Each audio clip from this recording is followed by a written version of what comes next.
Hello students, narration के अगले भाग में मैं एक बार फिर से प्रस्तुत हूं। हम नरेशन में इंपरेटिव सेंटेंस के बारे में अध्ययन कर रहे थे। इंपरेटिव सेंटेंस जहां तक हमने समझा, इंपरेटिव सेंटेंस तीन भावनाओं को व्यक्त करता है: रिक्वेस्ट, आर्डर और एडवाइज। वाक्य के रिपोर्टेड स्पीच के भाग से हम रिपोर्टिंग वर्ब को परिवर्तित करते हैं। अगर रिपोर्टेड स्पीच से आदेश का बोध हो तो हम रिपोर्टिंग वर्ब को आर्डर्ड में बदलते हैं। अगर रिपोर्टेड स्पीच के भाग से सलाह का बोध हो तो हम रिपोर्टिंग वर्ब को एडवाइज में बदलते हैं। अगर रिपोर्टेड स्पीच के वाक्य से अगर हमें सलाह का नहीं बल्कि निवेदन का बोध हो तो हम रिपोर्टिंग वर्ब को रिक्वेस्टेड में बदलते हैं। इसके बारे में हम ऑलरेडी समझ चुके हैं।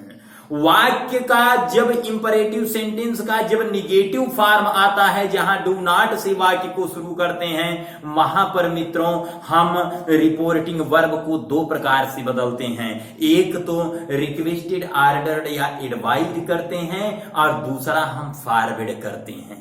जब हम फॉरवर्ड करते हैं उस दौरान हम डू नॉट को हटा देते हैं, और जबकि जब हम रिक्वेस्टेड, आर्डर्ड या एडवाइज करते हैं तो वहां पर हम सिर्फ डू को हटाते हैं और नॉट का प्रयोग कंजक्शन शब्द टू के ठीक पहले किया जाता है। इसके बाद एक नेवर शब्द आता है। जब नेवर शब्द आता है तो उस दौरान वाक्य को परिवर्तित करते समय हम वाक्य को, रिपोर्टिंग वर्ब को हम फॉरवर्ड में नहीं बदलते हैं, सिर्फ रिक्वेस्टेड, आर्डर्ड या एडवाइज में बदलते हैं, और नेवर का प्रयोग कंजक्शन शब्द टू के ठीक पहले किया जाता है। जैसे उदाहरण के तौर पर हम देखते हैं कि Ram said to his brother. Ram said to his brother, never abuse anyone. Never abuse anyone. Ram said to his brother, never abuse anyone. मतलब राम ने अपने भाई से कहा, किसी को कभी गाली मत दो, किसी को कभी गाली मत दो, या कभी किसी को गाली मत दो। अब ऐसे वाक्य को जब हम परिवर्तित करते हैं, जैसा कि आप पहले से ही जानते हैं कि रिपोर्टेड स्पीच का जो वाक्य होता है उसी से हम समझते हैं कि इसमें रिक्वेस्ट का बोध है, एडवाइस का है या आर्डर का है। अभी हम फिलहाल देखते हैं कभी किसी को गाली मत दो, इसका मतलब कि राम अपने भाई को एक सलाह दे रहा है। अगर हम ध्यान से रिपोर्टेड स्पीच को समझते हैं तो हमारी आधी समस्याएं यहीं से खत्म हो जाती हैं। तो राम, जैसा कि आपने जाना यहां से सलाह का बोध होता है, तो राम यहां हुआ advised. Ram advised his brother.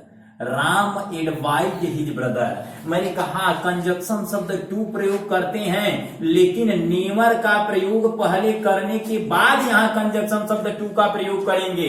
Never to, अब यहां प्रयोग होगा abuse. Never to abuse anyone. Ram advised his brother never to abuse anyone. एक और उदाहरण देखते हैं कि my father said to me. My father said to me, never go out of this room. My father said to me, never go out of this room. मेरे पिताजी ने मुझसे कहा कि इस कमरे से कभी बाहर मत जाओ। यह सीधा सीधा यह एक मतलब कि संकेत दे रहा है कि मेरे पिताजी मुझे आदेश दे रहे हैं। पिताजी आदेश दे रहे हैं, तो ऐसी अवस्था में हम यहां आदेश मानेंगे। तो माई फादर आर्डर्ड। माई फादर आर्डर्ड मी। अब नेवर का प्रयोग यहीं पर करेंगे। Never to go out of this room. My father ordered me never to go out of this room.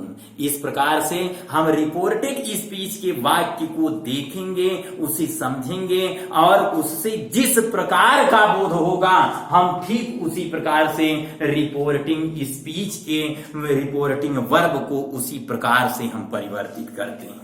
और इसके बाद कभी कभी वाक्य से हम इफ से वाक्य शुरू होता है और उसे हम इंपरेटिव सेंटेंस में हल करते हैं।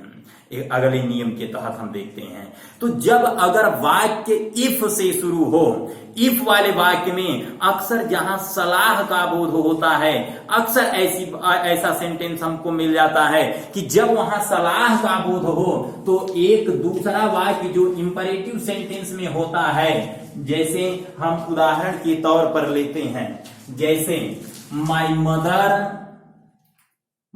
Mother said to me. My mother said to me, मेरी माता जी ने मुझसे कहा, if you suffer from cough and cold consult a doctor. My mother said to me, if you suffer from cough and cold, consult a doctor. मेरी माता जी ने मुझसे कहा, यदि तुम सर्दी और खांसी से सफर करते हो, कष्ट झेलते हो, तो कंसल्ट ए डॉक्टर, एक डॉक्टर की सलाह लो। इस प्रकार का सेंटेंस अगर आता है तो हम ऐसी वाक्यों को, यह वाक्य इंपरेटिव के अंतर्गत ही हल किया जाता है, ऐसी वाक्यों को हम दो प्रकार से हल कर सकते हैं। एक में जैसे माई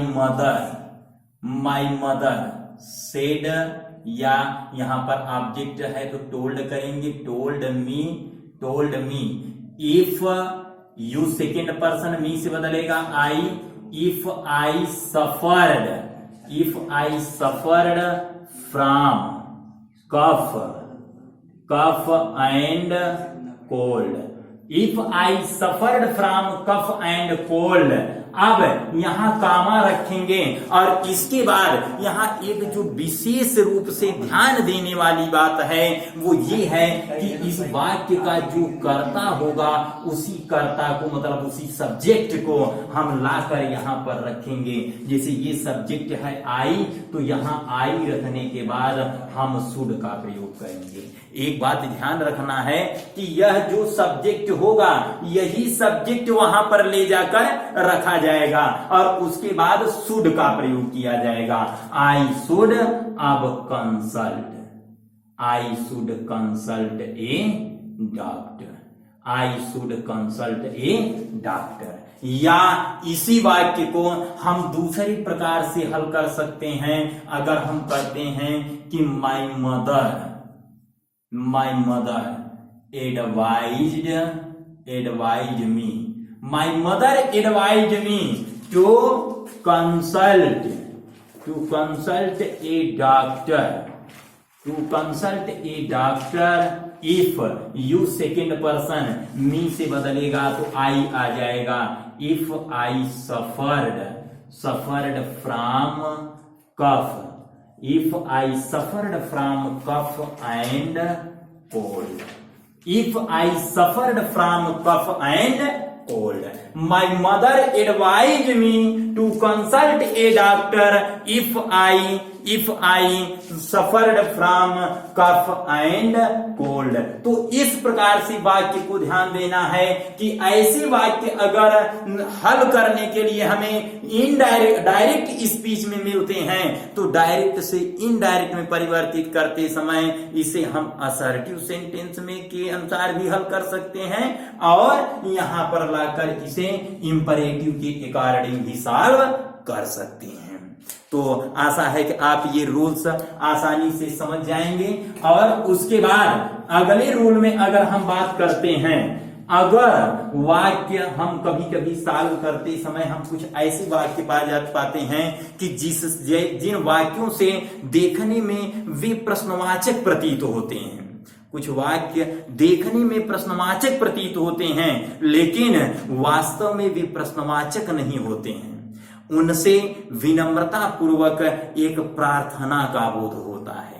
जैसे मैं बताना पसंद करूंगा, जैसे वाक्य आया could I use your phone, could I use your phone, मतलब कि क्या मैं आपका फोन प्रयोग कर सकता हूं। तो इस प्रकार के वाक्य से हम जब ऐसे वाक्यों को देखते हैं तो हमें प्रश्नवाचक प्रतीत होता है, लेकिन वास्तव में ऐसे वाक्य प्रश्नवाचक नहीं होते हैं। इन वाक्यों से विनम्रता पूर्वक एक प्रार्थना का बोध होता है। जैसे क्या मैं आपका कलम प्रयोग कर सकता हूं, क्या मैं आपका फोन प्रयोग कर सकता हूं। तो इस प्रकार के ऐसे जो वाक्य आते हैं ये इंपरेटिव सेंटेंस में हल किए जाते हैं। अगर ऐसे वाक्य हमें मिल जाते हैं इंपरेटिव में प्रयोग करते समय, वहां पर हम रिपोर्टिंग वर्ब को हम एडवाइड में भी बदलते हैं, रिक्वेस्टेड में भी बदलते हैं, इनवाइटेड में भी बदल देते हैं, या इसी प्रकार से हम ऑफर्ड का भी प्रयोग करके उसे बदल देते हैं। जैसे अगर इसी वाक्य को लिया जाए, जैसे कि Ram said could I use your phone, Ram ने कहा क्या मैं आपका फोन प्रयोग कर सकता हूं। राम ने कहा क्या मैं आपका फोन प्रयोग कर सकता हूं। तो ये एक प्रश्न प्रकट नहीं हो रहा है, इससे यहां पर हम ध्यान देंगे तो यह एक विनम्रता पूर्वक एक यहाँ पर प्रार्थना का बोध होता है। तो ये ऐसे वाक्यों को हल करते समय राम रिक्वेस्टेड, यहाँ रिक्वेस्टेड का प्रयोग करते हैं। एक जो विशेष बात यहाँ होती है वो ये होती है कि इसमें से कर्ता को भी हटा देते हैं और हम सहायक क्रिया को भी हटाते हैं और सीधे सीधे हम मुख्य क्रिया के पास पहुंच जाते हैं। अब जैसे मुख्य क्रिया है यूज, यूज का मतलब प्रयोग करना। Ram requested to use, Ram requested to use your second person. अब यहाँ ऑब्जेक्ट नहीं है तो ऑब्जेक्ट न होने की दशा में अगर यह थर्ड पर्सन है तो यहाँ पर हमको फर्स्ट पर्सन मानना चाहिए, तो हम फर्स्ट पर्सन मानेंगे। तो जब first person your possessive case में है तो आई फर्स्ट पर्सन मतलब आई का पॉसेसिव होगा my. Ram requested to use my phone, Ram requested to use my phone. एक विशेष चीज हम और कर सकते हैं कि जिससे हम बदल रहे हैं, जो हम मान रहे हैं ऑब्जेक्ट, उसे यहाँ अगर कोष्टक में एक कोष्टक में अगर हम ब्रैकेट में इसे प्रदर्शित कर देते हैं तो यहाँ हमारे लिए बहुत आसानी होती है और यह एग्जामिनर के दृष्टिकोण से भी बहुत अच्छा होता है और हमें परीक्षाओं में नंबर आसानी से मिल जाते हैं। उसके बाद अगर हम देखते हैं, अगर जैसे कि Rupa said to me, Rupa said to me would you like to have dinner with me. Rupa said to me would you like to have dinner with me. Rupa ने मुझसे कहा क्या आप मेरे साथ रात्रि का भोजन करना पसंद करेंगे। तो यहाँ पर भी प्रश्न की बात नहीं हो रही है बल्कि यहाँ पर एक इनविटेशन हो रहा है, एक आमंत्रण यहाँ पर दिया जा रहा है कि आप रात्रि का भोजन मेरे साथ करिए। तो ऐसे वाक्यों को भी सॉल्व करते समय हम यहाँ पर जैसे हल करेंगे कि रूपा सेड टू को हम बना देंगे मतलब कि इनवाइटेड, रूपा इनवाइटेड मी। ध्यान दीजिए कि वाक्य से एक इनविटेशन का बोध हो रहा है, मतलब आमंत्रण का बोध हो रहा है, इसलिए हम यहाँ पर इनवाइट का प्रयोग कर देंगे। रूपा इनवाइटेड मी, मैंने बताया मुख्य क्रिया को इसके बाद आ लाकर रखेंगे। लाइक, लाइक यहां पर मुख्य क्रिया नहीं है, यह भी ध्यान देना है। लाइक यहां पर सेकेंड क्रिया है, और जबकि मतलब सेकेंड वर्ब है, और जबकि जो मेन वर्ब है वह मेन वर्ब हैव है। हैव इसलिए है क्योंकि हैव पर मतलब खाने पर ही मुख्य जोर जो है वह खाने पर ही है, न कि पसंद करना वहां पर मुख्य जोर दिया जा रहा है। मुख्य जोर पसंद करने के लिए नहीं कहा जा रहा है, मुख्य जोर वहां पर जो वाक्य का जो फोर्स है वह फोर्स सीधे सीधे भोजन लेने के लिए मतलब खाना खाने के लिए यहां पर जोर दिया जा रहा है। तो Rupa invited me to conjunction शब्द टू का ही प्रयोग होगा। Rupa invited me to have dinner, to have dinner with me. First person Rupa से बदलेगा, रूपा मतलब कि थर्ड पर्सन सिंगुलर नंबर, तो और फेमिनाइन जेंडर, तो इसे सी मानेंगे, तो सी का ऑब्जेक्टिव केस जो होगा वह हो जाएगा him. Rupa invited me to have dinner with him. अगर अगला एग्जाम्पल लेते हैं, जैसे my friend said to me, would you like tea? My friend said to me, would you like tea? मेरे मित्र ने मुझसे कहा कि वुड यू लाइक टी, मेरे मित्र ने मुझसे कहा कि क्या आप चाय पसंद करेंगे। अगर यही कहा जाए कि मेरे मित्र ने मुझे कहा कि क्या आप मेरे साथ चाय पीना पसंद करेंगे, तो यह एक इनवाइट हो जाएगा। लेकिन अगर यही कहा जा रहा है वुड यू लाइक टी, क्या आप चाय पसंद करेंगे, तो पसंद करने का मतलब यहां पर एक ऑफर की बात आ जाती है, इसको एक प्रस्तावित बातें मानी जाती है, तो इसे हम प्रस्ताव मतलब ऑफर इसे हम मानते हैं। तो यहां पर जो रिपोर्टिंग वर्ब है, इस रिपोर्टिंग वर्ब को हम ऑफर में बदलते हैं। जैसे कि my friend offered me to क्रिया to like tea. My friend offered me to like tea. तो इस प्रकार से यह इंपरेटिव सेंटेंस के इतने रूल्स अब तक आपने जाने। आशा है आपको बिल्कुल यह सब समझ में आ रहा होगा। इसके बाद जो अगला रूल होता है, अगला जो नियम होता है, वह अगला नियम लेट वाले वाक्य आते हैं अगले नियम में। लेट जिसके बारे में आप जानते हैं कि लेट जिसका शाब्दिक अर्थ हिंदी में होता है, लेट का मतलब होता है दो का मतलब 1 2 वाला दो नहीं, बल्कि जिसे अगर कहा जाए जाने दो या मुझे जाने दो, तो आप जानते होंगे, इतना आप समझते होंगे कि इसकी अंग्रेजी होगी लेट मी गो। मुझे खाने दो, मुझे उठने दो, मुझे बैठने दो, उसे आने दो, उसे जाने दो।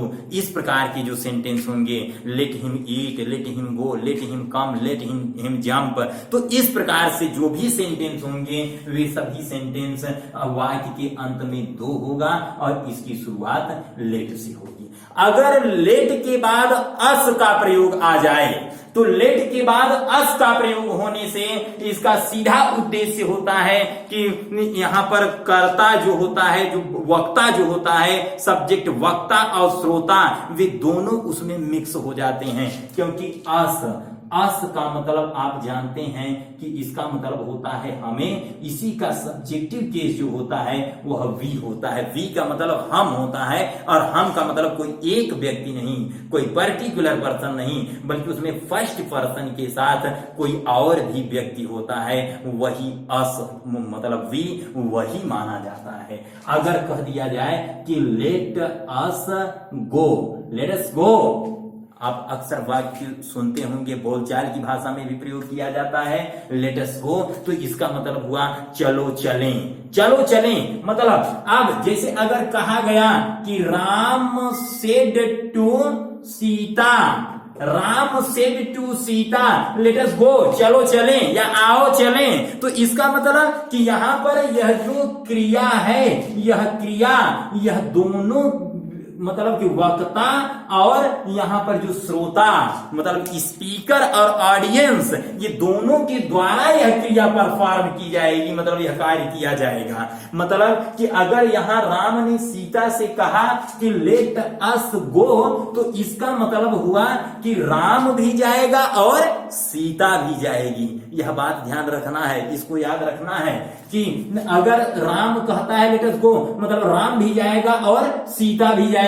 तो यहां पर क्या होता है कि जो लेट होता है, लेट को हम शुड में बदलते हैं, लेट को शुड में बदलते हैं। और जब डायरेक्ट से इसे इनडायरेक्ट में ले जाते हैं तो शुड को आप जानते हैं कि यह एक हेल्पिंग वर्ब होता है, सहायक क्रिया होती है, और सहायक क्रिया हमेशा सब्जेक्ट के बाद ही प्रयोग किया जाता है। तो यह जब यहां पर आएगा और यह सेंटेंस में इनडायरेक्ट में परिवर्तित किया जाएगा तो लेट को शुड में बदलेंगे और शुड को सब्जेक्ट के बाद रखेंगे, और वी इसको हम सब्जेक्ट के स्थान पर रखेंगे, अस को सब्जेक्ट के स्थान पर रखेंगे। तो आप जानते हैं कि अस जब सब्जेक्ट में आ जाएगा तो यह वी होगा, सब्जेक्ट में आएगा तो यह वी हो जाएगा। तो वी होने का मतलब कि अब आप यहां पर इसको ये मान सकते हैं, अपने दिमाग में आप इसको सेव रखिए कि आप इसको ये मान सकते हैं कि वी शुड गो, मतलब कि Ram said to Sita we should go, इसका मतलब ये होगा। अब जब इसे हम परिवर्तित करेंगे तो अगर यहां ये थर्ड पर्सन है, ये थर्ड पर्सन है, तो थर्ड पर्सन में जैसे कि आप जानते हैं कि अगर एक समूह में अगर मैं शामिल हूं, सपोज दैट कि क्रिकेट हो रहा है, मैच हो रहा है, उसका मैं भी एक भाग हूं, I am also a part of that team, अगर मैं भी उस टीम का एक भाग हूं तो इसका मतलब यह होगा अगर वो टीम जीत गई तो मैं कहूंगा कि हम जीत गए, हम जीत गए, मतलब उसमें मैं हूं। अगर मैं उसमें नहीं हूं तो हम क्या कहेंगे कि वे जीत गए, वे जीत गए। तो आप जानते हैं जो फर्स्ट पर्सन होता है, सॉल्व करने वाला व्यक्ति, डायरेक्ट से इनडायरेक्ट में परिवर्तित करने वाला जो व्यक्ति होता है, फर्स्ट पर्सन वही होता है, उसी को खुद को फर्स्ट पर्सन मान लेना चाहिए। तो अगर हम यहां खुद को फर्स्ट पर्सन मानते हैं तो यहां सीता भी, राम भी थर्ड पर्सन है और सीता भी थर्ड पर्सन है, तो सीता, राम और सीता दोनों थर्ड पर्सन है। तो अगर डायरेक्ट से इनडायरेक्ट का मतलब होता है कि किसी भी व्यक्ति के द्वारा कहे गए वाक्य को अपने शब्दों में व्यक्त कर देना ही नरेशन होता है। तो जब हम किसी दूसरे व्यक्ति के वाक्य को अपने शब्दों में व्यक्त करेंगे तो यहां पर जो वी होगा, इस वी का मतलब कि अब उसमें मैं तो हूं नहीं, क्योंकि यहां फर्स्ट पर्सन है नहीं, तो यह अब मेरे लिए ये राम और सीता दोनों वे हो जाएंगे। तो इसीलिए अभी ये बात आप ध्यान रखिए कि अगर सब्जेक्ट या ऑब्जेक्ट, रिपोर्टिंग स्पीच का सब्जेक्ट या ऑब्जेक्ट अगर फर्स्ट पर्सन हो, रिपोर्टिंग स्पीच का सब्जेक्ट या ऑब्जेक्ट अगर फर्स्ट पर्सन हो तो हम लेट अस को हम वी शुड में बदलते हैं, वी शुड में बदलते हैं। कब? जब रिपोर्टिंग स्पीच का या तो सब्जेक्ट या ऑब्जेक्ट फर्स्ट पर्सन हो तब। अगर ये फर्स्ट पर्सन न हो तब हम लेट अस को दे शुड में बदलेंगे। ये आपको हमेशा याद होना चाहिए। तो अगर रिपोर्टिंग स्पीच का सब्जेक्ट या ऑब्जेक्ट फर्स्ट पर्सन है तो लेट अस को वी शुड में बदलिए, अगर फर्स्ट पर्सन न होकर सेकंड या थर्ड पर्सन है तो आप उसको दे शुड में बदलिए। ये हमेशा आपके दिमाग में होना चाहिए। तो अब राम सेड टू सीता, अच्छा अगर जो वाक्य लेट अस से शुरू होते हैं तो लेट अस से शुरू होने वाले वाक्यों में हम इसका जो रिपोर्टिंग वर्ब होता है उस रिपोर्टिंग वर्ब को हम या तो प्रपोज्ड कर देते हैं, प्रपोज्ड, और या तो इसको हम करते हैं सजेस्टेड टू, सजेस्टेड टू। या तो हम प्रपोज्ड करेंगे और या तो हम करेंगे सजेस्टेड टू। तो हम फिलहाल कुछ भी कर सकते हैं, चाहे प्रपोज्ड कर दें और या तो हम सजेस्टेड टू करें। तो Ram proposed Sita, Ram proposed Sita, conjunction यहां पर दैट का प्रयोग किया जाता है। राम प्रपोज्ड सीता दैट, मैंने कहा फर्स्ट पर्सन या तो सब्जेक्ट हो या ऑब्जेक्ट, तो वी शुड नहीं तो दे शुड। तो यहां पर हम करेंगे they should go. Ram proposed Sita that they should go. अगर यहीं पर कोई फर्स्ट पर्सन हो, जैसे कि my mother said to me, my mother said to me let us eat food. My mother said to me let us eat food, मेरी माता जी ने मुझसे कहा कि लेट अस ईट फूड, चलो खाना खाएं। मेरी माता जी ने कहा। तो अब माई मदर सेड टू मतलब कि proposed, my mother proposed me that, मैंने कहा कि अगर या तो सब्जेक्ट या ऑब्जेक्ट अगर फर्स्ट पर्सन है तो लेट अस को हम वी शुड में बदलेंगे। क्योंकि मी फर्स्ट पर्सन है तो इसको हम बदलेंगे वी शुड में, वी शुड ईट फूड।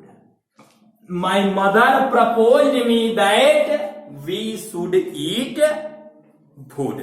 इस प्रकार से जितनी भी सेंटेंस हमको मिलते हैं जिसकी शुरुआत लेट अस से होती है तो उसे हम वी शुड या दे शुड में परिवर्तित करेंगे। ये आप हमेशा ध्यान दीजिए, इसको आप देखिए। उसके बाद अगर एक नियम आप इसी में और देख लीजिए, अगर लेट के बाद अस न आकर कोई दूसरा प्रोनाउन आ जाए, अगर कोई दूसरा प्रोनाउन आ जाता है तो हम रिपोर्टिंग वर्ब को हम पहले मतलब इंपरेटिव सेंटेंस की शुरुआत वाले नियम के अनुसार उसे रिक्वेस्टेड, ऑर्डर्ड या एडवाइज में बदलते हैं, प्रपोज्ड या सजेस्टेड का प्रयोग नहीं करते हैं। जैसे Ram said to his father let me eat food.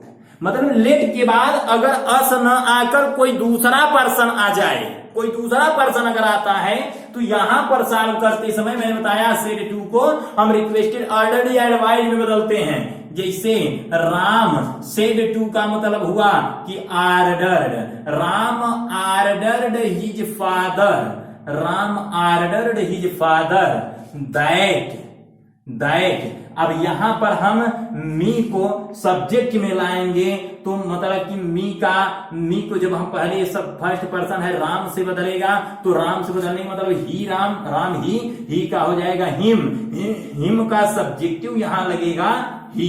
ध्यान दीजिए, थोड़ा क्रिटिकल कंडीशन है कि मी सबसे पहले बदलेंगे राम से तो ये हो जाएगा हिम। जब ये हिम होगा तो अब सब्जेक्ट के स्थान पर प्रयोग होगा तो इसलिए मी का सब्जेक्टिव केस यहाँ ही रखा जाएगा। अब यहाँ ही कैसे आया इसको आप विशेष रूप से आप देखेंगे। लेट को जैसा कि पहले करते थे शुड ही करेंगे। लेट मतलब that he should eat food, he should eat food. या और जैसे करते हैं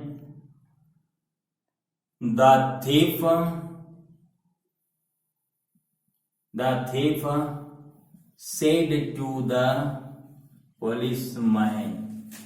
The thief said to the policeman, "Let me go to home." The thief said to policeman, "Let me go to home." Let me go home. यहाँ him जो बदले हैं क्योंकि ये भी थर्ड पर्सन है, ये भी थर्ड पर्सन है तो इसलिए यहाँ पर राम को प्रदर्शित करना अति आवश्यक है। Let me go home. तो अब द थीफ सेड टू का हुआ रिक्वेस्टेड, पुलिस वाले से चोर रिक्वेस्ट ही करेगा, वहां आदेश नहीं देगा।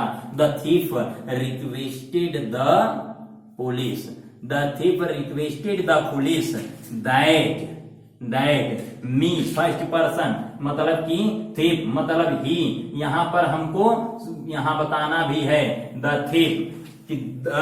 थिप requested the police that he should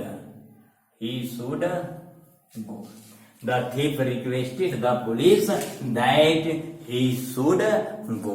इस प्रकार से आप सभी नरेशन के पूरे पार्ट को, एक एक रूल्स को आराम के साथ पढ़ते रहिए, नोट्स बनाइए और हंसते रहिए, मुस्कुराते रहिए और वीडियोज को देखते रहिए। लाइक शेयर कमेंट सब्सक्राइब करते रहिए।